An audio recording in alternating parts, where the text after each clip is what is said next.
Ang bunga ng katotohanan. Ang mga salita ng Elohim sa puso ng isang tao. Paraan ng buhay. Apokalipsis 4:3. Hebreo 10:20. 11. Ang bunga ng katotohanan. Ang heartland. Alisin ang kasinungalingan sa iyong puso at gawin itong mabuting lupa, maghasik ng mga binhi ng katotohanan, at magbunga sa pamamagitan ng paglinang ng katotohanan. Pagbawi ng lupa. Hanapin ang kasinungalingan na sinasabi ng Biblia na itapon o huwag gawin, alisin ito sa iyong puso, at gawin itong matabang lupa. Pagtatanim ng mga binhi ng katotohanan.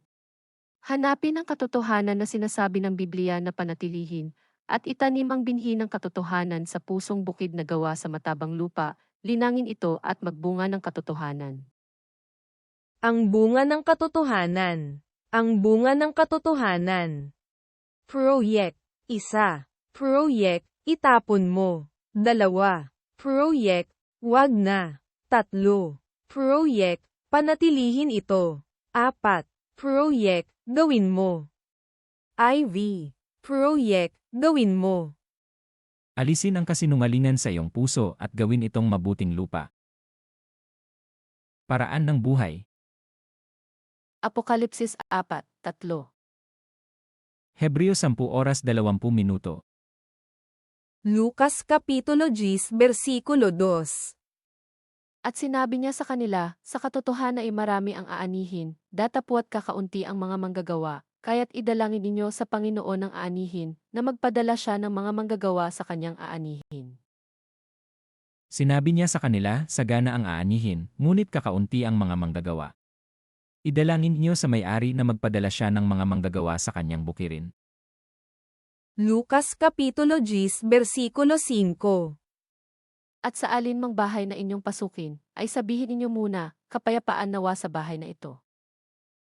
Pagpasok niyo sa alinmang bahay, sabihin muna ninyo, maghari nawa ang kapayapaan sa bahay na ito. Lucas Kapitulo 10 versikulo 6. At kung mayroon doong anak ng kapayapaan, ang inyong kapayapa ay mananatili sa kanya, datapwat kung wala ay babalik ito sa inyong muli. Kung maibigin sa kapayapaan ang nakatira roon, sa kanila ang kapayapaan, ngunit kung hindi, hindi sila magkakamit nito. Lucas Kapitulo 10 versikulo 7. At magsipanatili kayo sa bahay ding yaon, na kanin at inumin ninyo ang mga bagay na kanilang ibigay, sapagkat ang manggagawa ay marapat sa kanyang kaupahan. Huwag kayong magpalipat-lipat sa bahay-bahay. Manatili kayo sa bahay na inyong tinutuluyan, kanin nyo at inumin ang anumang idulot sa inyo sapagkat ang manggagawa ay may karapatang tumanggap ng kanyang upa. Huwag kayong magpapalipat-lipat ng bahay. Lucas Kapitulo 10 versikulo 8. At sa alinmang bayan na iyong pasukin, at kayo'y kanilang tanggapin, ay kanin ninyo ang mga bagay na ihain sa inyo. Kapag tinanggap kayo sa alinmang bayan, kanin nyo ang anumang ihain sa inyo. Lucas Kapitulo 10 versikulo 9. At pagalingin ninyo ang mga may sakit na ng aron, at sabihin ninyo sa kanila, lumapit na sa inyo ang kaharian ng Diyos. Pagalingin niyo ang mga may sakit doon, at sabihin sa bayan, nalalapit na ang paghahari ng Diyos sa inyo. Lucas Kapitulo 10 versikulo 10. Datapwat sa alinmang bayan na inyong pasukin, at hindi kayo tanggapin, magsilabas kayo sa kanilang mga lansangan at inyong sabihin. Ngunit sa alinmang bayang hindi tumanggap sa inyo, lumabas kayo sa mga lansangan nito at sabihin nyo. Lucas Kapitulo 10 versikulo 11. Pati ng alabok ng inyong bayan na kumakapit sa aming paa, ay ipinapagpag namin laban sa inyo. Gayon may inyong talastasin ito, na lumapit na ang kaharian ng Diyos. Pati ang alikabok dito na dumikit sa aming mga paa ay ipinapagpag namin bilang babala sa inyo. Ngunit pakatandaan niyong nalapit na sa inyo ang paghahari ng Diyos. Lucas Kapitulo 10 versikulo 20. Gayon may huwag ninyong ikagalit ito, na ang mga espiritu ay nagsisisuko sa inyo, kundi inyong ikagalak na nang gasusulat ang inyong mga pangalan sa langit. Gayunman, magalak kayo, hindi dahil sa suko sa inyo ang masasamang espiritu, kundi dahil sa nakatala sa langit ang pangalan nyo. Nagalak si Jesus, 11:25 negatibo 27, 13:16 17. Lucas Kapitulo 10 versikulo 28. At sinabi niya sa kanya, matuwid ang sagot mo, gawin mo ito, at mabubuhay ka. Tama ang sagot mo, wika ni Jesus. Gawin mo iyan at mabubuhay ka. Lucas Kapitulo 10 versikulo 37. At sinabi niya, ang nagkaawang gawa sa kanya. At sinabi sa kanya ni Jesus, humayo ka, at gayon din ang gawin mo. Ang nagpakita ng habag sa kanya, tugon ng eskriba. Sinabi sa kanya ni Jesus, humayo ka't gayon din ang gawin mo. Dumalaw si Jesus kina Marta at Maria. Lucas Kapitulo 11 versikulo 35. Masdan mo nga kung ang ilaw na nasa iyo ay baka kadiliman. Kaya mag-ingat ka, baka ang liwanag na inaakala mong nasa iyo ay kadiliman pala. Lucas Kapitulo 11 versikulo 41. Datapwat ilimos ninyo ang mga bagay na nasa kalooban, at narito, ang lahat ng mga bagay ay malilinis sa inyo. Ngunit ipamahagi muna ninyo sa mga dukha ang mga laman ng mga sisidlan at magiging malinis ang lahat ng bagay para sa inyo. Lucas Kapitulo 12 versikulo 1.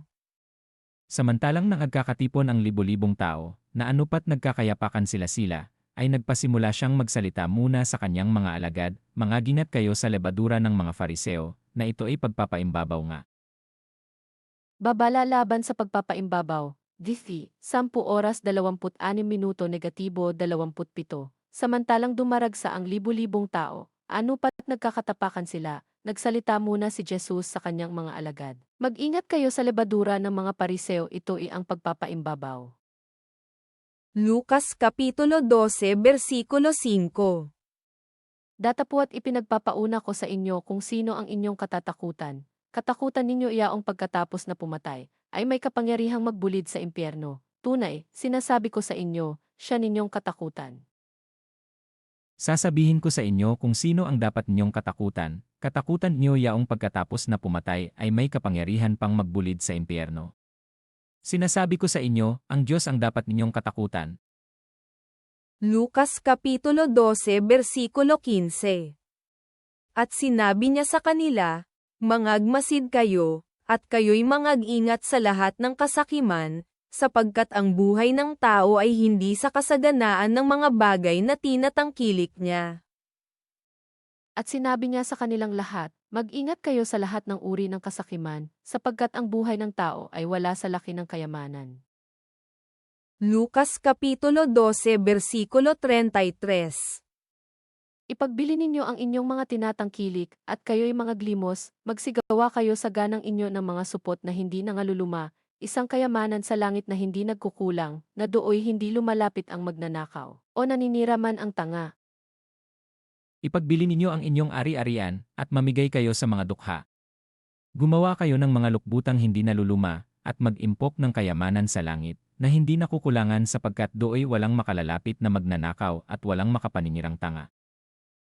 Lucas Kapitulo 12 versikulo 35. Bigkasan ninyo ang inyong mga baywang, at paningasan ang inyong mga ilawan. Maging handa kayo, at sindihan ang inyong mga ilawan. Lucas Kapitulo 12 versikulo 36. At magsitulad kayo sa mga taong nangaghihintay sa kanilang Panginoon kung siya'y bumalik na galing sa kasalan, upang kung siya'y dumating at tumuktok, pagdakay mabuksan nila siya. Tumulad kayo sa mga taong naghihintay sa pag-uwi ng kanilang Panginoon mula sa kasalan, para pagdating niya ay mabuksan agad ang pinto. Lucas Kapitulo 13 versikulo 24. Magpilit kayong magsipasok sa pintuang makipot, sapagkat sinasabi ko sa inyo na marami ang mangagsisikap na pumasok, at hindi mangyayari. Pagsikapan niyong pumasok sa makipot na pintuan. Sinasabi ko sa inyo, marami ang magpipilit na pumasok ngunit hindi makapapasok. Lucas Kapitulo 14 Versikulo 10. Kundi pagka inaanyayahan ka, ay pumaroon ka at umupo ka sa dakong kabababaan, upang kung dumating ang naganyaya sa iyo, ay sa iyo'y sabihin niya, kaibigan pumaroon ka pa sa lalong mataas. Kung magkagayoy magkakaroon ka ng kaluwalhasyan sa harap ng lahat ng mga kasalo mong nangakaupo sa dulang. Ang mabuti, kapag naanyayahan ka, doon ka maupo sa pinakaabang upuan, sapagkat paglapit na nag-anyaya sa iyo ay kanyang sasabihin, kaibigan, dini ka sa kabisera. Sa gayon, nabigyan ka ng malaking karangalan sa harapan ng mga panauhin. Lucas Kapitulo 14 Versikulo 13. Datapuat kung maghahanda ka, ay anyayahan mo ang mga dukha, ang mga pingkaw, ang mga pilay, ang mga bulag. Kaya kung ikaw ay maghahanda ng isang malaking salusalo, ang mga pulubi, mga pingkaw, mga pilay, at mga bulag ang anyayahan mo. Lucas Kapitulo 16 Versikulo 9. At sinabi ko sa inyo, makipagkaibigan kayo sa pamamagitan ng kayamanan ng kasamaan, upang, kung kayo'y magkulang, ay kanilang tanggapin kayo sa mga walang hanggang tabernakulo. At nagpatuloy si Jesus ng pagsasalita, kaya't sinasabi ko sa inyo gamitin nyo sa pakikipagkaibigan ang kayamanan ng sanlibutang ito. Maubos man ito'y may tatanggap naman sa inyo sa tahanang walang hanggan. Lucas Kapitulo 17 Versikulo 3. Mangag-ingat kayo sa inyong sarili, kung magkasala ang iyong kapatid, sawayin mo siya, at kung siya'y magsisi, patawarin mo siya. Kaya't mag-ingat kayo. Kung magkasala ang kapatid mo, pagsabihan mo, at kung siya'y magsisi, patawarin mo. Lucas Kapitulo 17 Versikulo 4. At kung siya'y makapitong magkasala sa isang araw laban sa iyo, at makapitong magbalik sa iyo na sasabihin, pinagsisisihan ko, patawarin mo siya. Kung makapito siyang magkasala sa iyo sa maghapon, at makapito ring lumapit sa iyo at magsabing, nagsisisi ako, patawarin mo. Pananalig sa Diyos. Lucas Kapitulo 17 Versikulo 10.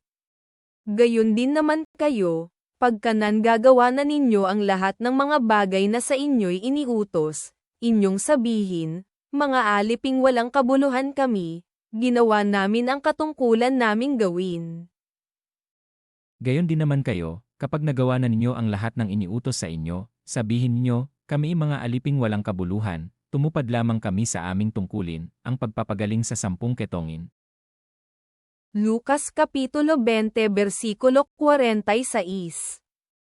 Mangagingat kayo sa mga eskriba na ibig magsilakad na may mahahabang damit, at iniibig nila ang sila'y pagpugayan sa mga pamilihan, at ang mga pangulong upuan sa mga sinagoga, at ang mga pangulong dako sa mga pigingan.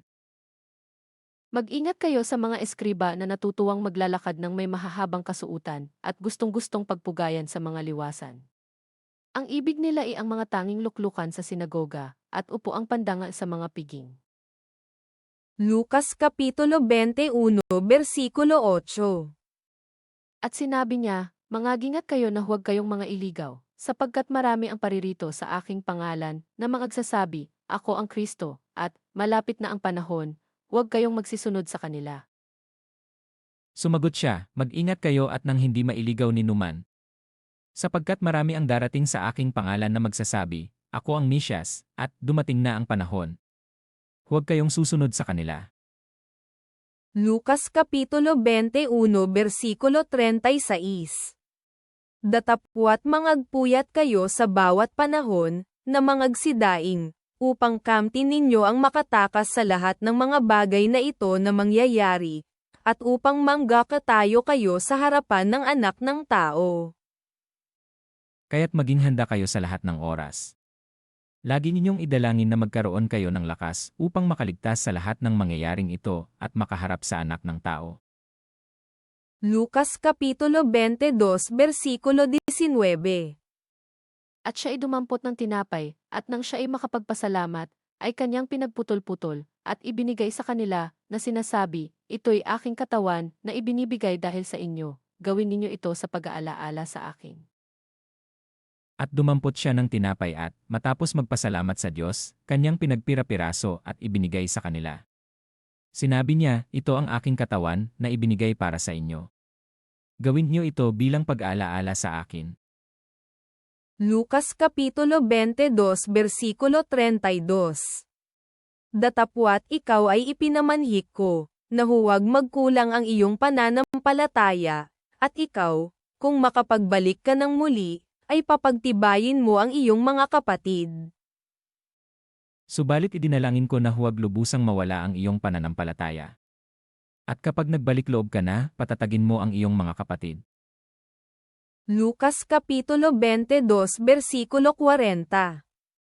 At nang siya'y dumating sa dakong yaon, ay sinabi niya sa kanila, magsipanalangin kayo nang huwag kayong magsipasok sa tukso. 到了那地方，耶稣便给他们说：“你们应当祈祷，免得陷于诱惑。” Lucas Kapitulo 22 Versikulo 46. At sinabi sa kanila, bakit kayo nanggatutalag? Mangagbangon kayo at magsipanalangin, upang huwag kayong magsipasok sa tukso. Bakit kayo natutulog? Tanong niya. Bumangon kayo at manalangin upang hindi kayo madaig ng tukso. Ang pagdakip kay Jesus, 26, 47 tandang bawas 56, 14 na oras 43 minuto negatibo 50, yen, 18, 3 tandang bawas 11. Lucas Kapitulo 24 Versikulo 49. At narito, ay padadala ko sa inyo ang pangako ng aking Ama, datapwat magsipanatili kayo sa bayan, hanggang sa kayo'y masangkapan ng kapangyarihang galing sa itaas. Tandaan ninyo, susubuin ko sa inyo ang ipinangako ng aking Ama, kaya't huwag kayong aalis sa lungsod hanggang hindi kayo napagkakalooban ng kapangyarihan mula sa itaas. Ang pag-akyat ni Jesus sa langit, 16 na oras 11 minuto negatibo 20, ire, 1, siyam tandang bawas 11. Juan Kapitulo 4 Versikulo 24. Ang Diyos ay Espiritu, at ang mga sa Kanya'y nagsisisamba ay kinakailangang magsisamba sa Espiritu at sa katotohanan. Ang Diyos ay Espiritu kaya dapat siyang sambahin sa Espiritu at sa katotohanan. Juan Kapitulo 6 Versikulo 27. Magsigawa kayo hindi dahil sa pagkaing napapanis, kundi dahil sa pagkaing tumatagal sa buhay na walang hanggan na ibibigay sa inyo ng anak ng tao, sapagkat siyang tinatakan ng Ama, sa makatuwid bagay ang Diyos. Gumawa kayo, hindi upang magkaroon ng pagkaing nasisira, kundi upang magkaroon ng pagkaing hindi nasisira at nagbibigay ng buhay na walang hanggan. Ibibigay ito sa inyo ng anak ng tao, sapagkat siya ang binigyan ng kapangyarihan ng Diyos Ama. Juan Kapitulo 7 Versikulo 24. Huwag kayong magsihatol ayon sa anyo, kundi magsihatol kayo ng matuwid na paghatol.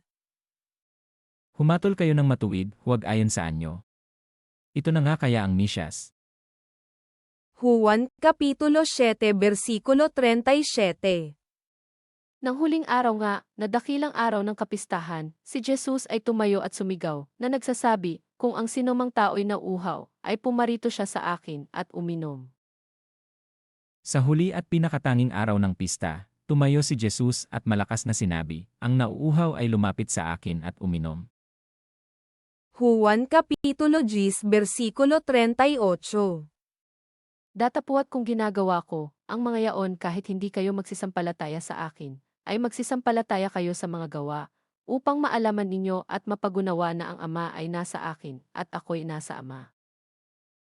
Ngunit kung ginagawa ko iyon, paniwalaan nyo ang aking mga gawa, kung ayaw man nyo akong paniwalaan. Sa gayon, matitiyak ninyong nasa akin ang Ama at ako'y nasa Kanya. Juan Kapitulo 12 Versikulo 36. Samantalang nasa inyo ang ilaw, ay magsisampalataya kayo sa ilaw, upang kayo'y maging mga anak ng ilaw. Ang mga bagay na ito'y sinalita ni Jesus, at siya'y umalis at nagtago sa kanila. Samantalang kasama pa ninyo ang ilaw, manalig kayo sa ilaw upang kayo'y maging mga tagasunod ng ilaw. Hindi sumampalataya kay Jesus ang mga Judyo. Pagkasabi nito, si Jesus ay umalis at nagtago. Juan Kapitulo 13 versikulo 34. Isang bagong utos ang sa inyo'y ibinibigay ko, na kayo'y mga gibigan sa isa't isa, na kung paanong iniibig ko kayo, ay mga gibigan naman kayo sa isa't isa. Isang bagong utos ang ibinibigay ko sa inyo, mag-ibigan kayo. Kung paanong inibig ko kayo, gayon din naman mag-ibigan kayo. Juan Kapitulo 14 versikulo 1. Huwag magulumihanan ang inyong puso, magsisampalataya kayo sa Diyos, magsisampalataya naman kayo sa akin. Si Jesus ang daan, huwag kayong mabalisa, manalig kayo sa Diyos at manalig din kayo sa akin. Juan Kapitulo 14 versikulo 11. Magsisampalataya kayo sa akin na ako'y nasa Ama, at ang Ama ay nasa akin, o kung di kaya'y magsisampalataya kayo sa akin dahil sa mga gawarin. Maniwala kayo sa akin, ako'y suma sa Ama at ang Ama'y suma sa akin. Kung ayaw ninyong maniwala sa sinasabi ko, maniwala kayo dahil sa mga gawang ito. Juan Kapitulo 15 versikulo 4. Kayo'y manatili sa akin, at ako'y sa inyo. Gaya ng sanga na di makapagbunga sa kanyang sarili maliban na nakakabit sa puno, gayon din naman kayo, maliban na kayo'y manatili sa akin. Manatili kayo sa akin at mananatili ako sa inyo. Hindi makapamumunga ang sangang hindi nananatiling nakakabit sa puno. Gayon din naman, hindi kayo makapamumunga kung hindi kayo mananatili sa akin.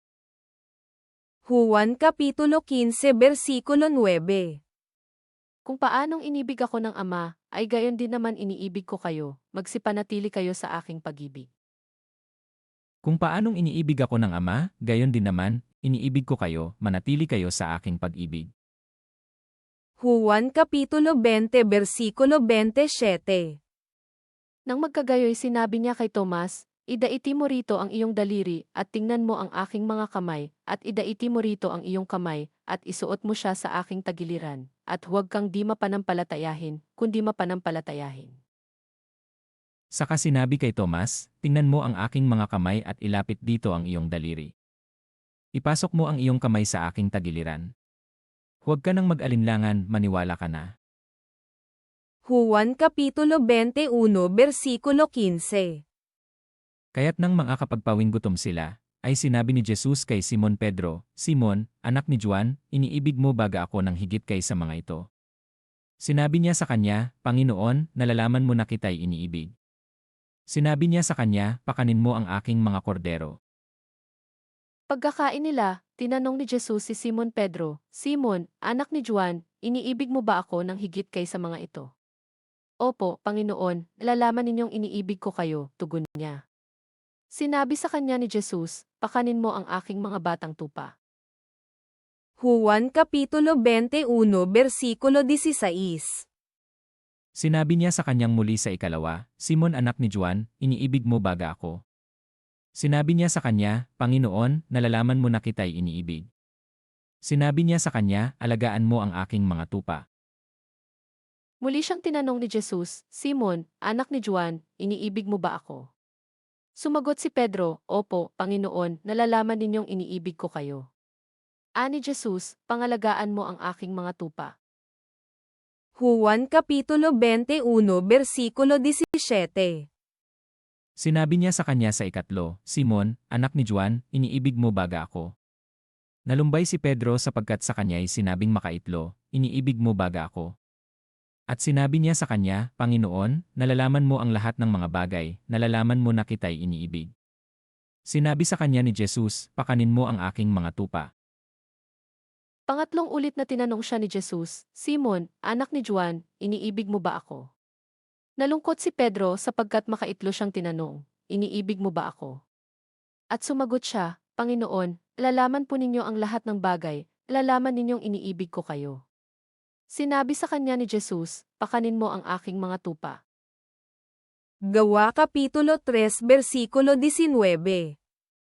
Kaya nga mangagsisi kayo, at mangagbalik loob, upang mangapawi ang inyong mga kasalanan, upang kung magkagayon ay magsidating ang mga panahon ng kaginhawahang mula sa harapan ng Panginoon. Kaya't magsisi kayo at magbalik loob sa Diyos upang pawiin niya ang inyong mga kasalanan.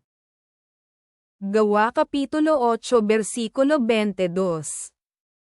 Magsisi ka nga sa kasamaan mong ito, at manalangin ka sa Panginoon, baka sakaling ipatawad sa iyo ang pag-iisip ng iyong puso.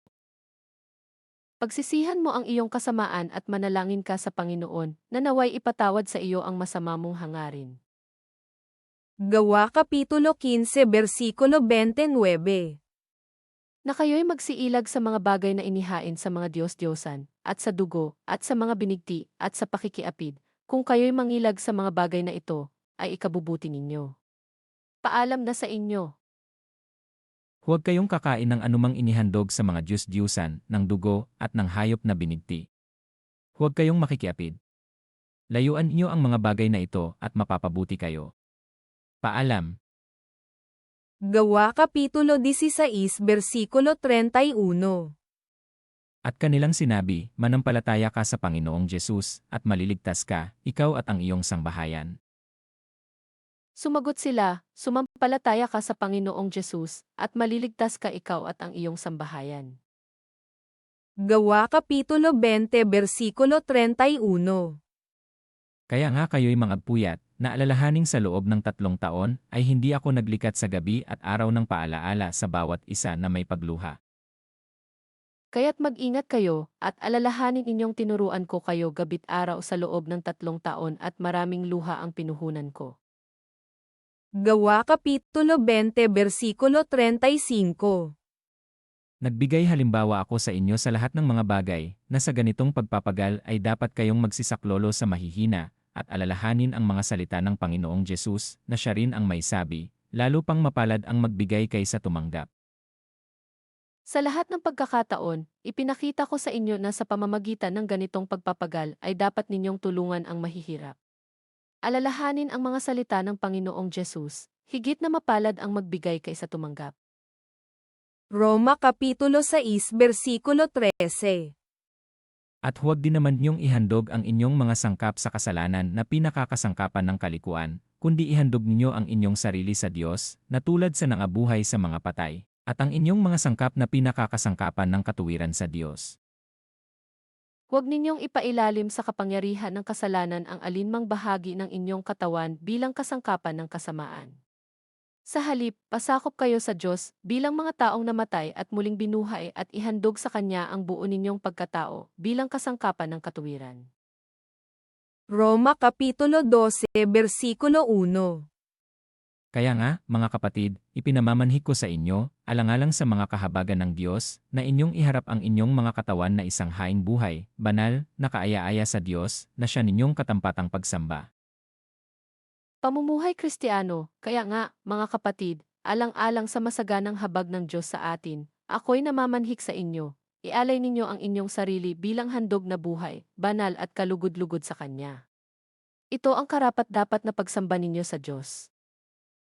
Roma Kapitulo 12 Versikulo 2. At huwag kayong magsiayon sa sanglibutang ito, kundi magiba kayo sa pamamagitan ng pagbabago ng inyong pag-iisip, upang mapatunayan nyo kung alin ang mabuti at kaaya-aya at lubos na kalooban ng Diyos. Huwag kayong umayon sa takbo ng mundong ito. Mag-iba na kayo at magbago ng isip upang mabatid ninyo ang kalooban ng Diyos kung ano ang mabuti, na kalulugod sa Kanya at talagang ganap. Roma Kapitulo 12 Versikulo 3. Sapagkat sinasabi ko, sa pamamagitan ng biyaya na sa akin ay ibinigay, sa bawat tao sa inyo, na huwag mag-isip sa kanyang sarili ng totoong matayog kaysa nararapat niyang isipin, kundi mag-isip na may kahinahunan, ayon sa kasukatan ng pananampalataya na ibinahagi ng Diyos sa bawat isa. Dahil sa kaloob ng Diyos sa akin, sinasabi ko sa bawat isa sa inyo, huwag ninyong pahalagahan ng higit sa nararapat ang inyong sarili. Sa halip, pakalimiin ninyo ang tunay ninyong katatayuan, ayon sa sukat ng pananampalatayang ipinagkaloob ng Diyos sa bawat isa sa inyo. Roma Kapitulo 12 Versikulo 6.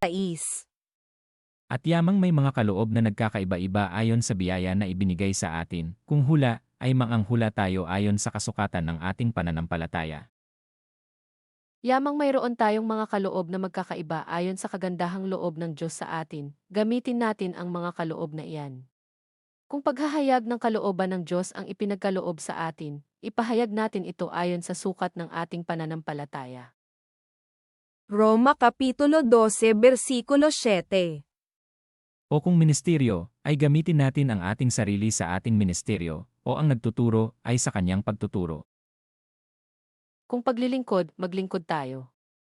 Magturo ang tumanggap ng kaloob na pagtuturo.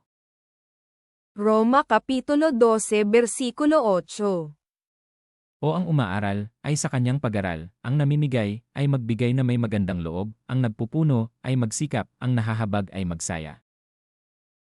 At mangaral ang may kaloob na pangangaral. Kung pag-aabuloy, mag-abuloy ng buong kaya, kung pamumuno, mamuno ng buong sikap. Kung nagkakawang gawa, gawin ito ng buong galak. Roma Kapitulo 12 Versikulo 9. Ang pag-ibig ay maging walang pagpapaimbabaw. Kapuotan inyo ang masama, makisanib kayo sa mabuti. Maging tunay ang inyong pag-ibig. Kasuklaman ninyo ang masama, pakaibigin ang mabuti.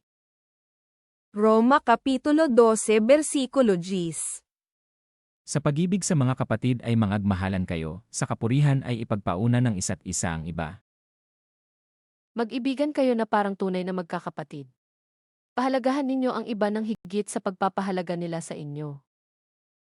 Roma Kapitulo 12 Versikulo 11. Huwag mga tamad sa pagsusumikap, maninga sa espiritu, mapaglingkod sa Panginoon. Magpakasipag kayo at buong pusong maglingkod sa Panginoon. Roma Kapitulo 12 Versikulo 12. Mga galak sa pag-asa, magmatiisin sa kapighasyan, magmatyagain sa pananalangin. Magalak kayo dahil sa inyong pag-asa. Magtiyaga kayo sa inyong kapighatsian at laging manalangin. Roma Kapitulo 12 Versikulo 13. Mapagdamay sa mga kailangan ng mga banal, maging mapagpatuloy. Tumulong kayo sa pangangailangan ng mga kapatid. Ibukas ninyong lagi ang inyong pinto sa mga taga-ibang lugar. Roma Kapitulo 12 Versikulo 14. Pagpalain niyo ang mga sa inyo'y nagsisiusig, pagpalain niyo at huwag ninyong sumpain. Idalangin ninyo ang mga umuusig sa inyo, idalangin pagpalain at huwag sumpain. Roma Kapitulo 12 Versikulo 15. Makigalak kayo sa nangagagalak, makiiyak kayo sa nagsisiiyak. Makigalak kayo sa mga nagagalak, makitangis sa mga tumatangis. Roma Kapitulo 12 Versikulo 16. Mangagkaisa kayo ng pag-iisip.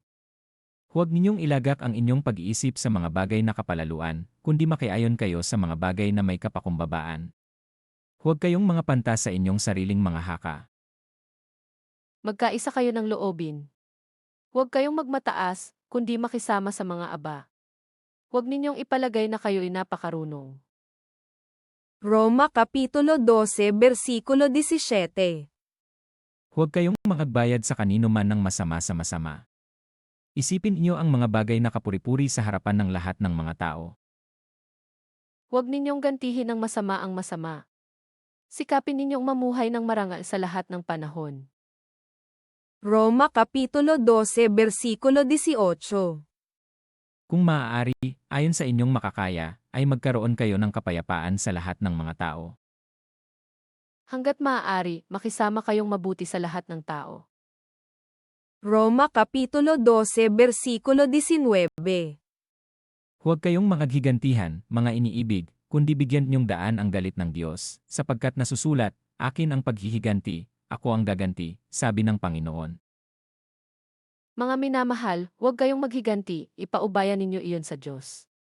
Sapagkat nasusulat, akin ang paghihiganti, ako ang gaganti, sabi ng Panginoon. Roma Kapitulo 12 Versikulo 20. Kaya't kung ang iyong kaaway ay magutom, pakanin mo, kung siya'y mauhaw, painumin mo, sapagkat sa paggawa mo ng gayon ay mga baga ng apoy ang ibubunton mo sa kanyang ulo. Kaya, kung nagugutom ang iyong kaaway, pakanin mo, kung nauuhaw, painumin mo, sa gayon, mapapahiya siya sa kanyang sarili. Roma Kapitulo 12 Versikulo 21. Huwag kang padaig sa masama, kundi bagkus daigin mo ng mabuti ang masama. Huwag kang padaig sa masama, kundi daigin mo ng mabuti ang masama.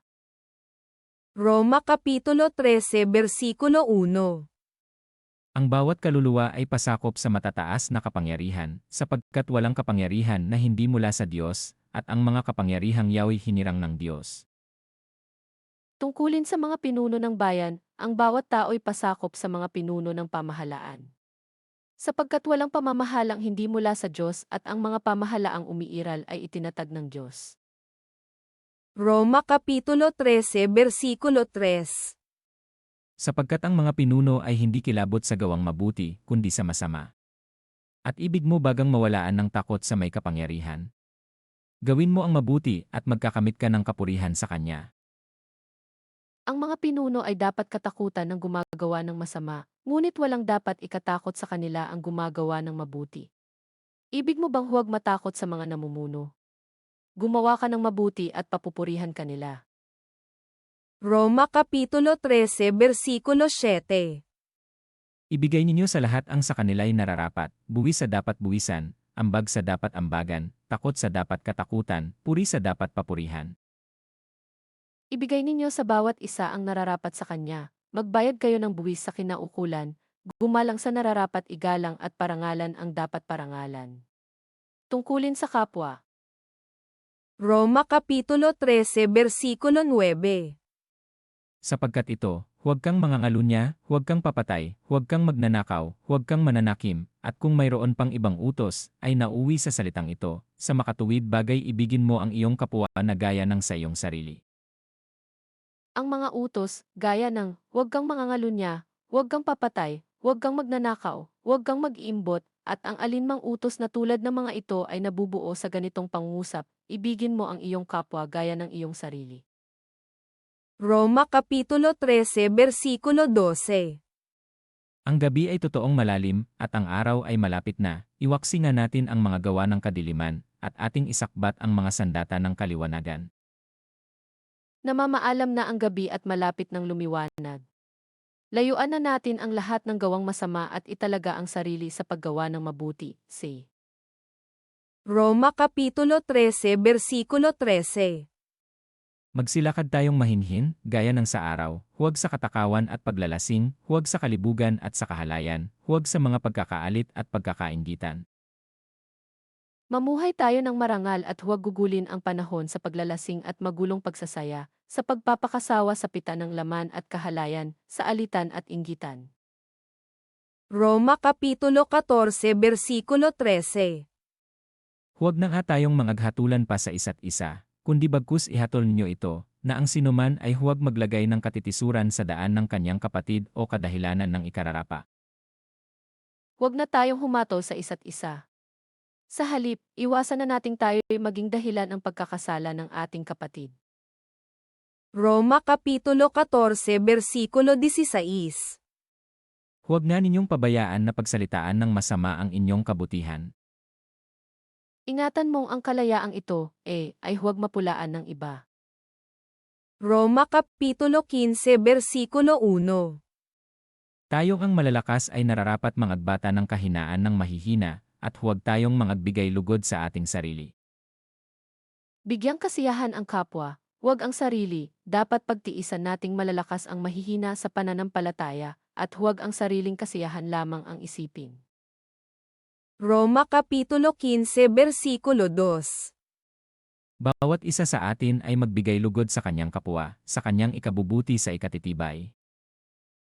Bigyan natin ng kasiyahan ang ating kapwa kung ikabubuti niya, upang lumakas ang kanyang pananampalataya. Roma Kapitulo 15 Versikulo 7. 이러므로 그리스도께서 우리를 받아 하나님께 영광을 돌리심과 같이 너희도 서로 받으라. Kung paanong kayo'y malugod na tinanggap ni Kristo, gayon din ang gawin ninyo sa isa't isa upang maparangalan ninyo ang Diyos. Roma Kapitulo 16 Versikulo 17. Ngayoy ipinamamanhi ko sa inyo, mga kapatid, na tandaan nyo iyaong mga pinanggagalingan ng pagkakabahabahagi at ng mga katitisuran, laban sa mga aral na inyong nangapag-aralan, at kayo'y magsilayo sa kanila. Ipinamamanhik ko sa inyo, mga kapatid, tandaan ninyo ang mga lumilikha ng pagkakampi-kampi at nagiging sanhi ng pagtalikod sa mga aral na tinanggap ninyo, iwasan ninyo sila.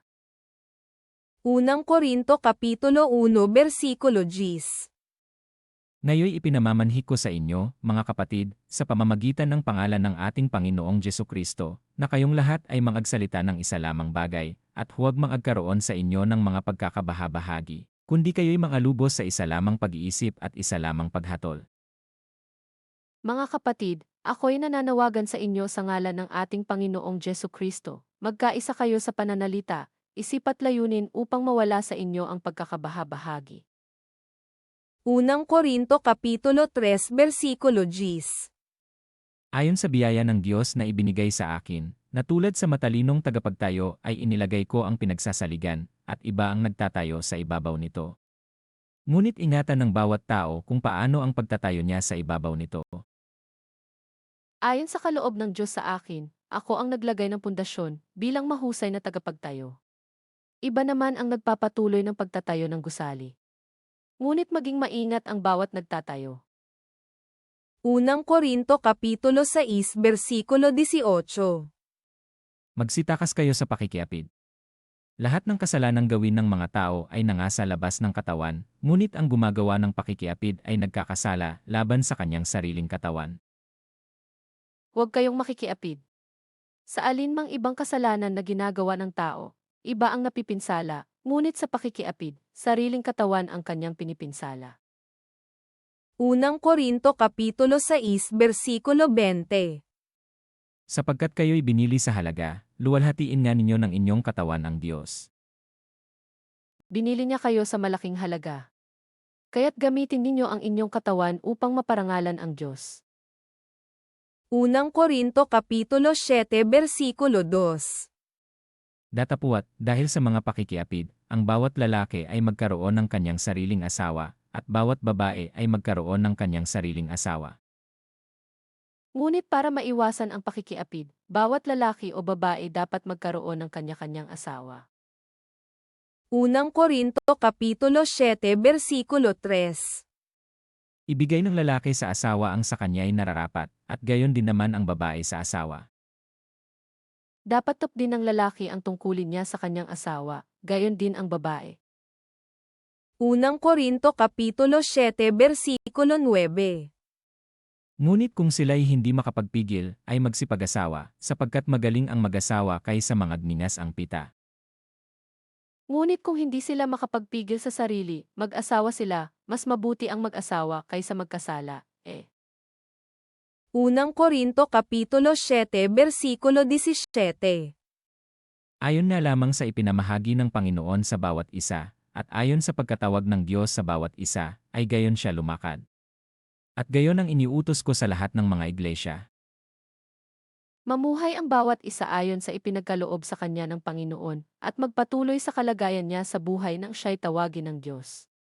Ito ang itinuturo ko sa lahat ng iglesia. Unang Korinto Kapitulo 8 Versikulo 9. Datapuat magsipagingat kayo baka sa anumang paraan ang inyong kalayaang ito ay maging katitisuran sa mahihina. Ngunit mag-ingat kayo, baka ang paggamit ninyo ng kalayaang kumain ng anumang pagkain ay maging sanhi ng pagkakasala ng mahihina pa sa pananampalataya. Unang Korinto Kapitulo 10 Versikulo 12. Kaya't ang may akalang siya'y nakatayo, magingat na baka mabuwal. Kaya nga, mag-ingat ang sinumang nag-aakalang siya'y nakatayo, baka siya mabuwal. Unang Korinto Kapitulo 10 Versikulo 14. Kaya, mga minamahal ko, magsitakas kayo sa pagsamba sa Diyos-Diyosan. Kaya, mga minamahal ko, magsitakas kayo sa pagsamba sa Diyos-Diyosan. Unang Korinto Kapitulo 10 Versikulo 24. Huwag hanapin ninuman ang sa kanyang sarili, kundi ang ikabubuti ng kapwa. Huwag sariling kapakanan ang hanapin ninyo, kundi ang sa iba. Unang Korinto Kapitulo 10 Versikulo 25. Lahat ng ipinagbibili sa pamilihan ay kanin nyo, at huwag kayong magsipagtanong ng anuman dahilan sa budhi. Kumain kayo ng anumang nabibili sa tindahan ng karne, at huwag na kayong magtanong pa upang di mabalisa ang inyong budhi.